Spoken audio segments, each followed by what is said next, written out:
তুমি এমন একটা ব্যক্তি যে কয় আইলো তার পিছেই যাও, গেলে পরে তোমার ক্ষতি হয়, লাভ হয় না। কথাটা ঠিক না ঠিক? ঠিক। ডাক করলা না, না। যখন তোমার কাছে টাকা পয়সা থাকে তখন তোমার আপন বন্ধু বান্ধব, কাছের মা বাবা মা থাকে। যখন তোমার কাছে টাকা পয়সা থাকে না, তোমার আত্মীয় স্বজন কোনো বন্ধু বান্ধব তোমার কাছে থাকে না। কথাটা ঠিক না ঠিক? ঠিক। রাগ করলা? না, না। এই কথাগুলো আগে পিছনে কোনদিন বলছিলা?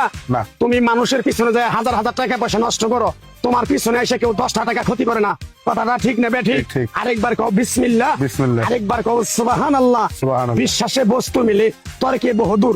তোমার যে কথাগুলো বলছি সত্য বলছি না মিথ্যা বলছি? সত্য। তুমি এমন একটা ব্যক্তি, মানুষের দুঃখ কষ্ট দেখতে পারো না, তার পাশে যাই দাঁড়াও, তারা এসে তোমার পিছন থেকে ক্ষতি করার জন্য ঘুরে। কথাটা ঠিক না ঠিক? ঠিক। রাগ করলা? না। কিছুদিন আগে একটা বিপদে পড়ছিলা, অনেক বন্ধু বান্ধবের কাছে 10, 20, 50 হাজার টাকা হাওলা চাইছো, তারা তো ফোন করেই নাই, তোমার সাথে এখন যোগাযোগ বন্ধ করে দিছে। কথাটা ঠিক না ঠিক? ঠিক, ঠিক। রাগ করলা? না, না।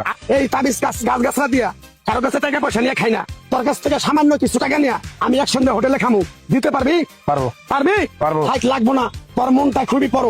কেউ 50 টাকা চাইলে তোর 5,000 টাকা দিয়ে দেস। কথাটা কি করছি বুঝতে পারছ? জি। আরেকবার কবি বিসমিল্লাহ। বিসমিল্লাহ। বিসমিল্লাহ বলার সাথে সাথে তুই আমারে 500 টাকা দিবি, তোর এক টুকরা গাছ দিয়ে যাবো। এই গাছটা তুই নিয়ম কারণ মাইনা ব্যবহার করবি, আল্লাহ তোরে মুক্তি করবো। কথাটা কি বুঝতে পারছ? জি। আরেকবার কবি বিসমিল্লাহ। বিসমিল্লাহ।